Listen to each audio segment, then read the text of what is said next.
Gente, é tanta informação que está sendo divulgada que eu confesso para vocês que eu tive até dificuldade aqui para separar as mais impactantes para trazer para vocês nesse vídeo aqui para todos vocês, gente, tá? De cara, gente, tá? Olha só a pancada que eu vou trazer aqui para vocês. Interpol se nega a incluir nome de bolsonarista na lista vermelha a pedido de Alexandre de Moraes, gente, tá? Interpol negou o pedido de Alexandre de Moraes. É uma matéria que está aqui na Folha de São Paulo, acabou de ser publicada e eu vou trazer essa notícia completa aqui para todos vocês. E, gente, tá? Mais uma notícia não muito boa para o ministro Alexandre de Moraes, que também está aqui na Folha de São Paulo. Governo Trump sinaliza negar pedido de extradição de Carla Zambelli, gente, tá? Governo Trump dobra a aposta e parece que vai comprar essa briga da Carla Zambelli, gente, tá? Governo Trump sinaliza negar pedido de extradição, ou seja, já está antecipando. Se o Alexandre de Moraes pedir extradição para os Estados Unidos extraditar, vai mandar de volta a Carla Zambelli para o Brasil, o governo Trump já está se antecipando e está sinalizando que vai negar o pedido de extradição de Alexandre de Moraes, que pode sair daqui a qualquer momento, gente, tá? A contrapartida, Alexandre de Moraes dobrou a aposta, tá? Alexandre de Moraes dobrou a aposta e enviou um recado ao presidente dos Estados Unidos, Donald Trump, gente, tá? A chapa tá esquentando, é briga de cachorro grande e eu vou trazer um vídeo, gente, tá? O Eduardo Bolsonaro acabou de postar aqui um vídeo do Alexandre de Moraes dobrando a aposta e mandando um recado, tá? Para o Donald Trump, gente, tá? Essa, claro que eu vou trazer em detalhes para vocês e, claro, gente, tá? A Folha de São Paulo acaba de confirmar, gente, a pior notícia para Luiz Inácio Lula da Silva, tá? Lula da Silva, como ele gosta, né? O que ele mais sabe fazer, tá viajando, como sempre, né? Lula, Janja, viajando, torrando o dinheiro do povo brasileiro. Mas aqui no Brasil, a chapa do Lula tá esquentando, gente, tá? Acabou de sair aqui a pior notícia para o Lula da Silva. Parece que reunião vai ser antecipada, viagem será antecipada de volta. Vocês vão entender, gente, tá? É dramático, a situação para o Lula tá dramático após a revelação dessa notícia que a Folha de São Paulo acabou de publicar. E claro que você que é inscrito aqui nesse canal vai ter acesso à informação na velocidade da luz. E assim, gente, além dessas outras várias informações, antes bem rapidinho, eu tenho um convite muito especial para fazer para você. Você que está do outro lado do eu quero convidar você a se inscrever aqui no nosso canal. Quero convidar você para fazer parte aqui da nossa família. Lembrando que ano que vem é ano eleitoral, a gente precisa se fortalecer, precisa estar muito forte para tirar esse partido das trevas da presidência da República. Então, dá uma conferida aqui embaixo, gente. Lembrando que para você se inscrever aqui é totalmente gratuito, vocês não pagam nada para estar inscrito aqui. Dá uma olhadinha, ou é desse lado de cá, ou é desse lado de cá aqui do seu vídeo. Tem uma palavrinha chamada inscreva-se ou inscrever-se. É só clicar em cima, gente. Clicou automaticamente e o melhor, gratuitamente você já estará inscrito aqui no nosso canal. Vamos lá, gente, já começando aqui. Próximas informações agora, gente. Caio Coppola. Vocês sabem que todos os comentários do Caio Coppola são cirúrgicos, né? Caio Coppola critica o STF, tá? Julgando o marco civil da internet e diz que o objetivo de alguns ministros é que exista uma censura prévia, automática, pela própria rede social. A internet não é uma terra sem lei, mas as leis da internet desagradam juízes da Suprema Corte. Não só, né? Essa internet do jeito que está desagrada não só, eu ia mais longe que o Caio Coppola. Essa lei da internet do jeito que está desagrada não só alguns ministros da Suprema Corte, mas também Lula e Janja, né, que estão desesperados pedindo socorro para a China. Vejam só. Preciso combater a desinformação sobre esse tema. Como foi muito bem colocado pelo Dr. Zé Eduardo, todas as redes sociais, Facebook, Instagram, TikTok, todas as plataformas de streaming, como o YouTube e todos os aplicativos de mensagem, é o caso do WhatsApp, é o caso do Telegram, eles já são responsabilizados aí por postagens ofensivas dos seus usuários, mas desde que eles tenham sido notificados pela autoridade judicial com base no marco civil da internet, que foi aprovado recentemente pelo Congresso Nacional, como bem colocou o Zé também. A Constituição Federal, no seu artigo 220, parágrafo 1º, estabelece o seguinte: é vedada toda e qualquer censura de natureza política e ideológica. O que isso significa? Que ninguém pode ser impedido de manifestar uma opinião, muito menos de ter o seu perfil removido das redes. Eu não posso, por exemplo, impedir que o Lula minta sobre a fome e a seca no Brasil. Eu não posso impedir que a Janja ofenda autoridades estrangeiras. Eu não posso impedir que o Partido dos Trabalhadores apoie ditaduras e suas eleições fraudadas. Eu simplesmente não posso. Agora tenho a plena convicção que tudo isso prejudica o país. Mas, como nós vimos, a Constituição proíbe expressamente a censura prévia. A prática que, segundo o jornal Folha de São Paulo, foi reinstituída pelo ministro Alexandre de Moraes por meio de, aspas, ordens secretas. Em abril de 2024, o jornal publicou um editorial com esse título: Censura promovida por Moraes tem de acabar. Impedir alguém de se expressar nas redes sociais viola a Constituição. Puna-se o que for dito após o devido processo legal. Por sua vez, o ministro argumentou Repito, aspas, as redes sociais não são terra sem lei. No Brasil, as empresas só continuarão a operar se respeitarem a legislação brasileira, independentemente de gravatas dos seus dirigentes. Olha, com toda a vênia ao ilustre magistrado, as redes sociais não são terra sem lei. E as empresas de tecnologia já seguem a lei. Quem quer modificar a lei é ele e alguns dos seus colegas. Uma lei que foi aprovada e sancionada por políticos eleitos pelo povo. Nós vamos dar uma olhada aqui no que diz essa lei, que tanto incomoda o Supremo Tribunal Federal. Vamos pegar o artigo 19 do Marco Civil, que também já foi citado pelo Zé. Com o intuito de assegurar a liberdade de expressão, é o artigo 5º da Constituição, e impedir a censura, o artigo 220, o provedor de aplicações de internet somente poderá ser responsabilizado civilmente por conteúdo gerado por terceiros se, após ordem judicial, não tomar as devidas providências. Ou seja, se alguém se sentir ofendido com alguma publicação, é só procurar a justiça e pedir para remover o conteúdo, para punir o autor da ofensa e ir lá buscar a sua indenização. E aí, se o juiz de direito decidir que o pedido faz algum sentido juridicamente, ele determina que o post saia do ar. O que alguns ministros do STF querem é que a rede social faça o papel de polícia e de juiz e remova qualquer conteúdo potencialmente ofensivo antes da justiça se manifestar. Uma prática também conhecida como censura prévia. Nesse caso, pior ainda, que é uma censura prévia automática. E aí tem também o parágrafo 1º desse artigo 19, que é uma norma que foi solenemente ignorada nas decisões dos inquéritos das fake news, nas decisões do inquérito das milícias digitais, que diz o seguinte: a ordem judicial para remover o post deverá conter, sob pena de nulidade, identificação clara e específica do conteúdo apontado como infringente. E o que muitos alvos dessas investigações, essas longas e sigilosas investigações relatam, é que os seus perfis eram removidos ou eram desmonetizados sem qualquer referência a qual conteúdo era ofensivo. E nem mesmo os advogados tinham acesso aos autos do processo. Ou seja, Basília, a internet não é uma terra sem lei, mas as leis da internet desagradam os juízes da terra. Pessoal, sabe o que eu acho interessante aqui nessa... E aí, gente, vocês concordam com o Caio Coppola? Coloca aqui embaixo a sua opinião. Sabe o que eu acho mais interessante, gente, tá? É essa preocupação, né, de alguns ministros do STF com a possível, com a grande possibilidade do Lula sair da presidência da República, né? A gente fica se fazendo essa pergunta: por que o STF, né, tá tão desesperado, gente, tá para manter o Lula na presidência da República? Por que incomoda tanto o STF? Por exemplo, um Bolsonaro na presidência da República, um Eduardo Bolsonaro na presidência da República. Por que incomoda tanto a direita, o STF? A ponto de o STF atropelar o Congresso Nacional, né? Atropelar ali a vontade do povo, que exerce através de seus representantes, que são os parlamentares. Ou seja, já foi tudo deliberado, já é lei. O Marco Civil é uma lei que foi aprovada pelo Congresso Nacional. Agora, para chegar num ponto de o STF ter que atropelar o Congresso, né, para regulamentar redes sociais, às vezes a gente tem a impressão de que ali, gente, tá acontecendo ali um desespero para manter o Lula no poder, para manter o Lula na presidência da República. Por que esse desespero? Porque o Lula derreteu nas redes sociais. Acabou de sair uma informação aí, né, de que o Lula acabou de perder 1 milhão de seguidores nas redes sociais. E para vocês que acompanham os vídeos que eu posto aqui, já tá sabendo essa informação, tá? Há 2 dias atrás saiu a notícia de que o Lula perdeu 1 milhão de seguidores nas redes sociais, depois do escândalo do INSS e depois do escândalo do imposto, né, do IOF, que o próprio Haddad já tinha dito lá atrás que não ia ter taxa, né, aumento de imposto no IOF, e agora voltou atrás, porque o que o Lula mais sabe fazer é mentir. Haddad, então, descumpriu o que ele tinha dito anteriormente. E qual foi o resultado? O Lula só vem caindo nas redes sociais, perdeu mais de 1 milhão. Aí, de repente, essa gana, gente, tá? Esse medo, a ponto de o STF atropelar, passar por cima do Congresso Nacional para legislar, que segundo alguns juristas o STF está legislando, e regulamentar a rede social. Isso tem nome, gente, desespero. Por que o STF quer manter tanto Lula na presidência da República? Né? Era uma pergunta que eu gostaria de ter resposta de alguém de dentro do governo Lula, do PT principalmente.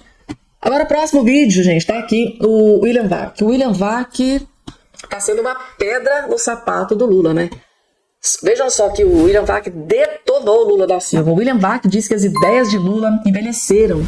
Ele é o próprio problema para a provável não reeleição em 2026. Lula da Silva é o próprio problema para a provável não reeleição em 2026. E isso aqui, gente, tá? Acendeu um alerta gigante no Palácio do Planalto. Vocês vão entender, gente, tá? Por que essa notícia do que vem sendo, né, reverberada aí nos últimos dias, tá sendo um problema no PT, na esquerda e pro Lula. Só assistam. Tem uma lei bem famosa na política, não só na política, mas na política ela é bem famosa, a chamada Lei das Consequências Não Intencionais. E é dessa lei que o governo Lula 3 está apanhando bastante agora.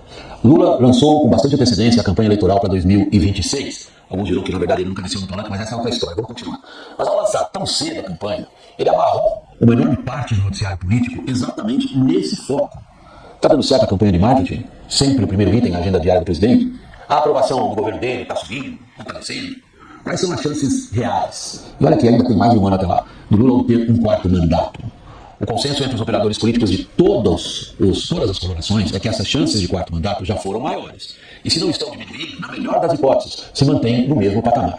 Patamar que mantém Lula competitivo no primeiro turno, mas um patamar que não dá conforto, certeza, muito menos garantia de uma vitória nas eleições. O que coloca o partido do governo numa situação bem delicada. Sem Lula, não dá para ir para a eleição. Mas, mesmo com ele, será que dá? Como personagem da política, Lula exibe hoje os sinais da passagem do tempo, isso é parte da nossa condição humana. Mas o envelhecimento mais preocupante para a sobrevivência política de Lula é o das ideias, propostas, políticas, métodos. As estratégias e táticas eleitorais de antes não parecem estar funcionando mais, colocando um grande dilema para a máquina de marketing político. Pois Lula é o nome desse dilema. É mais ou menos assim, gente, tá? Antigamente, o Lula, ele fazia campanha dizendo que ia tirar 33 milhões, né, de pessoas da fome, né? Era Bolsa Família, era auxílio gás, energia de graça. Então o Lula, ele vencia as eleições fazendo essas promessas, né? Como ele venceu agora essa última, né? Cervejinha e picanha, né? Mais barata, que o povo brasileiro ia voltar a comer, né? Picanha e tomar cervejinha. Isenção de imposto de renda para quem ganha até 5 mil reais. Gente, hoje o povo brasileiro tem uma grande arma na mão, que é isso aqui, rede social. E por A mais B, né, já está comprovado que o Lula mentiu. Foi uma mentira atrás da outra, tá? 70% das promessas de campanha ele não conseguiu cumprir. Muitas coisas que ele disse que não iria fazer, fez, e isso deixou seu eleitorado completamente revoltado e furioso.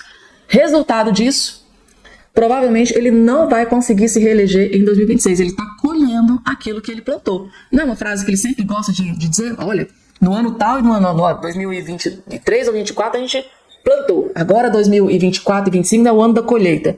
É exatamente o que o Lula vai colher. Ele não fez absolutamente nada no primeiro, segundo e agora, né, metade do terceiro ano. O Lula não fez absolutamente nada a não ser criar ou ampliar impostos para enfiar no lombo do povo brasileiro. E a conta vai chegar, gente, com juros e correções, e será lá, no pleito eleitoral de 2026. Porque, segundo as últimas pesquisas, o Lula hoje perderia até para Michele Bolsonaro. Aí vocês entendem o nível do desespero no Palácio do Planalto nesse momento, né? Como o próprio Alexandre Garcia disse lá no início do vídeo, né? Lula não deve dormir essa noite, lá na França. Vamos lá, gente, daqui a pouco, tá? Interpol negou o pedido de Alexandre de Moraes. É uma bomba que explodiu, que tá na Folha de São Paulo, que eu vou trazer pra vocês. E o Alexandre de Moraes dobrou a aposta, tá? Mandou um recado para o presidente dos Estados Unidos, Donald Trump. O próprio Eduardo Bolsonaro colocou isso aqui que eu vou trazer pra vocês. Mas antes, olha só que interessante, gente, tá? A gente tem informação de bastidores que Alexandre de Moraes está furioso com essa notícia aqui que foi divulgada pela Folha de São Paulo. Tá aqui, ó, Folha de São Paulo, gente, tá? O governo Trump sinaliza negar pedido de extradição de Zambelli, que cogita ficar nos Estados Unidos, gente. Ou seja, o governo Trump praticamente se antecipando, dizendo assim, ó, se o ministro do STF no Brasil, Alexandre de Moraes, pedir extradição, né, da Carla Zambelli, ou seja, pedir para os Estados Unidos mandar de volta a Carla Zambelli para o Brasil, o governo Trump sinaliza negar esse pedido. Aí, Alexandre de Moraes fica furioso, né, gente? Mas para vocês entenderem, tá aqui a matéria. Integrantes da gestão Donald Trump sinalizaram a bolsonaristas que um pedido de extradição da deputada federal Carla Zambelli, do PL, ao Brasil será negado pelos Estados Unidos caso ela esteja no país. Ou seja, o próprio parlamentares, pessoas integrantes do governo Donald Trump dizendo, olha, se Alexandre de Moraes ou um outro ministro pedir extradição, né, para devolver ela para o Brasil, deve ser negado pelo governo Donald Trump.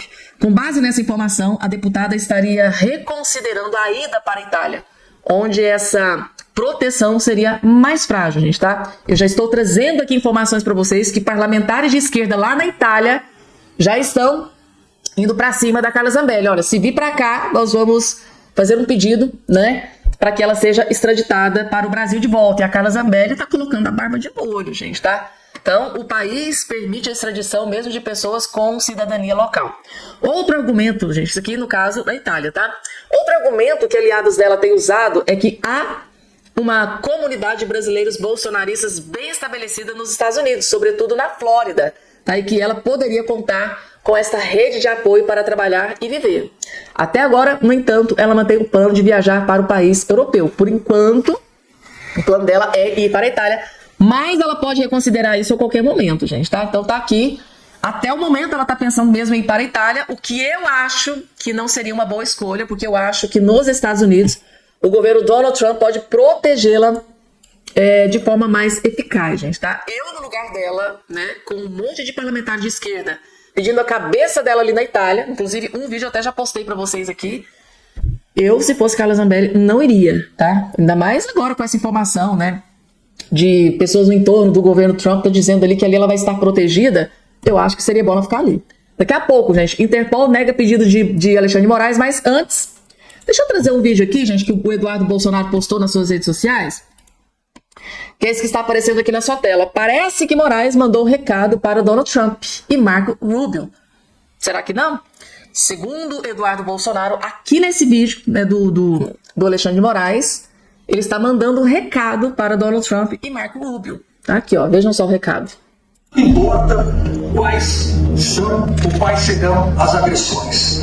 Pouco importa quais são ou quais serão os inimigos da democracia, os inimigos do Estado de Direito. Sejam inimigos nacionais, sejam inimigos internacionais, o país soberano como o Brasil sempre saberá defender sua democracia. Não importa.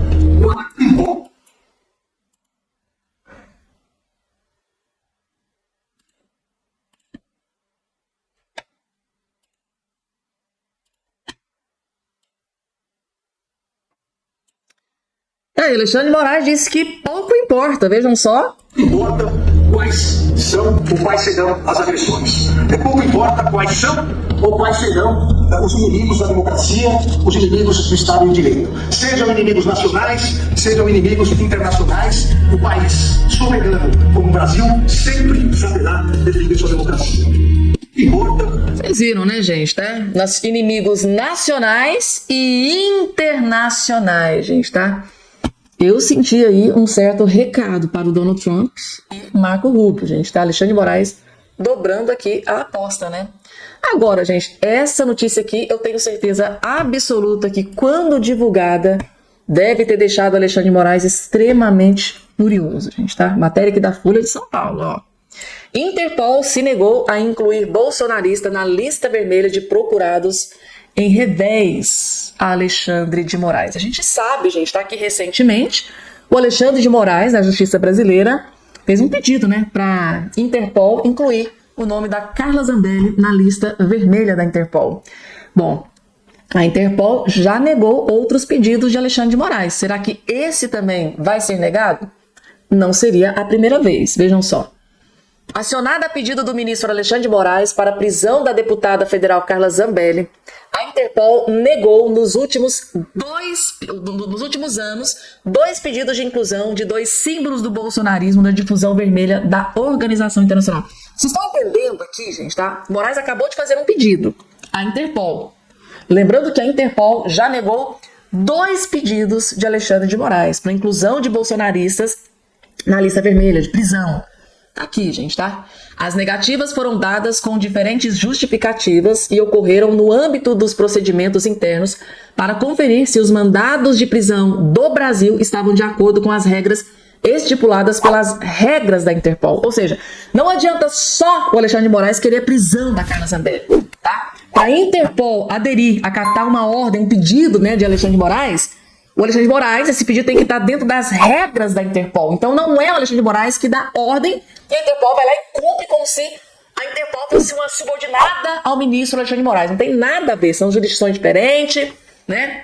São regras diferentes. E é o seguinte, a Interpol é assim, se está dentro das minhas regras, a gente atende o pedido. Se não tiver, a gente não atende o pedido. E baseado nisso, nessas regras internas da Interpol, dois pedidos de Alexandre de Moraes já foram negados. Alexandre de Moraes pediu prisão, tá? Pediu para a Interpol prender dois bolsonaristas, colocar na lista negra da Interpol que essa pessoa, se viajar para qualquer lugar do mundo, estiver nessa lista, pode ser preso. E a Interpol já negou 2 pedidos de Alexandre de Moraes. Será que agora vai vir o terceiro, gente? Tá aqui, ó. Os bolsonaristas alvos do STF, do Supremo Tribunal Federal, foram os blogueiros Alan dos Santos e Oswaldo Eustáquio. Os 2 alcançaram visibilidade ainda no início do governo Bolsonaro, com publicações e vídeos de defesa da gestão do ex-presidente. Tá aqui a foto, né, do Alan dos Santos. Alan dos Santos foi preso, tá? O Alan dos Santos foi para os Estados Unidos em 2020, em outubro de 21. Moraes decretou a prisão preventiva do influenciador, né, sob acusação de lavageira, organização criminosa e tal, incitação a crimes.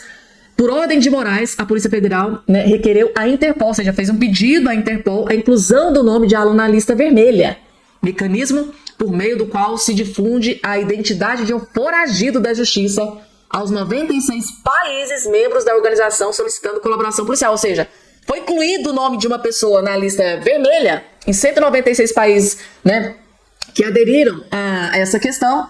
Se for para algum desses países, a pessoa pode ser presa pela Interpol. O organismo internacional não se satisfez com as informações iniciais enviadas pela Polícia Federal e ainda em 2021 enviou um pedido de complementação de dados relacionados à acusação contra o Alan dos Santos. Então a Secretaria-Geral considera que a descrição das atividades criminosas de Alan Lopes dos Santos não é clara, notadamente no que se diz respeito à acusação de lavagem de dinheiro. Assim, para permitir que a Secretaria-Geral conclua com a análise do caso, reiteramos nosso pedido de algumas informações adicionais, reforçou a chefia da Interpol em e-mail encaminhado à PF. A decisão final foi comunicada pela Interpol em dezembro de 2022. A organização internacional disse que não incluiria Alan dos Santos na difusão vermelha por falta de informações sobre o crime de lavagem. Ou seja, Alexandre de Moraes, a Polícia Federal, né, imputou um crime contra o Alan dos Santos e pediu para a Interpol prender o Alan dos Santos, mandar de volta para o Brasil, colocar na lista vermelha da Interpol. Aí a Interpol falou, olha, então, vocês estão dizendo que ele cometeu crime de lavagem de dinheiro? Manda para nós aqui as provas, né? Então não basta só dizer, olha, cometeu crime tal, tal. Gente, Interpol, isso é coisa séria. Aí pediram as provas.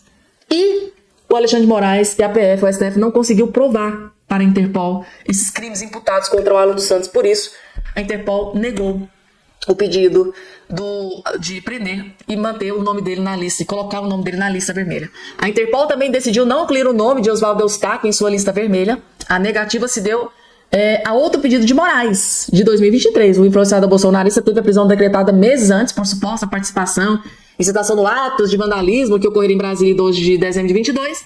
Naquela ocasião, bolsonaristas radicais, tal, em ofício enviado ao gabinete Moraes, o coordenador-geral de cooperação Polícia Internacional da PF, Fábio Mertes, tá, comunicou que a Interpol não incluiu pessoas com pedido de refúgio ou asilo político em outros países na lista vermelha de procurados. Ou seja, no caso Oswaldo Eustáquio e Alan dos Santos, a Interpol negou o pedido de Alexandre de Moraes. E agora, gente, tá? Alexandre de Moraes acabou de determinar a prisão da Carla Zambelli, né? Pediu pra Interpol colocar o nome dela na lista vermelha. E aí, gente, tá? Coloque aqui embaixo a sua opinião. Será que dessa vez o Moraes vai receber mais uma negativa? Coloca aqui embaixo a opinião de vocês, gente, tá? Gente, tem mais informação para trazer aqui. Inclusive, a Folha de São Paulo acabou de divulgar que a pior notícia para o Lula da Silva. E faço questão de trazer para vocês um vídeo do nosso mestre Alexandre Garcia. É o fim do governo Lula? Gente, não resta a menor dúvida. Vejam a notícia bombástica que acabou de ser confirmada contra Luiz Inácio Lula da Silva. E quem vai trazer essa notícia aqui para vocês, na verdade, são várias informações. No vídeo bem curtinho aqui do Alexandre Garcia, gente. Se o Lula assistir esse vídeo aqui, o homem vai ter um infarto. Vejam só. O presidente Lula lá na França não deve ter dormido bem quando recebeu o resultado da pesquisa da Quest. Está cada vez pior a situação. 57% de desaprovação, só 40% de aprovação. Até 2 salários mínimos, quer dizer, o eleitorado maciço de Lula agora está meio a meio. Está 50-49. Quem ganha mais de 5 salários mínimos, está 61 de desaprovação, 38 de aprovação.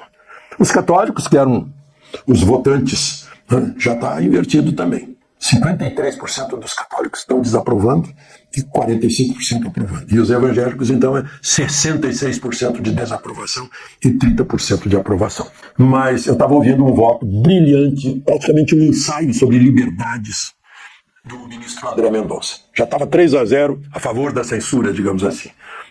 3-0 para derrubar o artigo 19 de uma lei que está em vigor há 10 anos, que foi discutida durante 3 anos, que foi sancionada pela presidente Dilma em 2014, né? E só agora está aparecendo problema, que coincidência, véspera de um ano de campanha eleitoral, né? E Janja pedindo ajuda aos chineses que venham ensinar o Brasil a censurar a rede social. O voto de André Mendonça fala das liberdades, fala da internet, em que mesmo a mentira, o ódio, né, entra em contraposição, em contraponto com a verdade, com as outras opiniões, e as pessoas mesmo fazem a distinção. É que eu tenho dito, eu não vejo certas pessoas odientas, não vejo. Então, não dou audiência, não apoio essas pessoas. Depois ele fala sobre, será que o Supremo tem poderes para mudar uma lei que foi tão discutida? Ou será que esse não é um assunto do Congresso Nacional? E o Congresso Nacional não quer discutir o assunto porque acha que está bem assim como está na lei. Que a plataforma não tem condições, seria inútil tentar fazer isso, teria que fazer através de um robô com algoritmos, seria uma coisa incrível. Você escreve uma palavrinha lá que está censurada e não sai o que você disse. Continua a possibilidade de a pessoa entrar na justiça, pedir para tirar se sente prejudicada com aquilo. Essencial para a democracia, gente, tá? Eu vi, tá? Acho do voto do André Mendonça, ele deu um show, gente, um show de liberdade. Aquele ali se importa mesmo com a liberdade de expressão no Brasil, ao contrário dos outros ministros. E o Alexandre Garcia tocou num ponto muito importante, né? Muito curioso, né? O Lula e o STF estarem desesperados com regulamentação das redes sociais há um ano, né, do próximo pleito eleitoral, em que o Lula quer se perpetuar no poder. E o crescimento da direita nas redes sociais é uma ameaça contra a reeleição de Lula. A ponto, gente, tá? O Lula tá tão desesperado a ponto de pedir ajuda ao governo chinês. Ditadura, gente, tá? Que tem, ali é censura, gente, é tudo censurado. E ali é muito mais grave, porque dependendo do que você postar nas redes sociais, você vai preso, você vai pra cadeia. Olha o tipo de censura que o Lula e a Janja pretendem trazer para o Brasil. E aí, é grave ou não é? Dependendo da postagem que você faz na rede social, você pode ser preso. Só me lembra Venezuela, Cuba, países assim que tem esse tipo de coisa, gente, tá?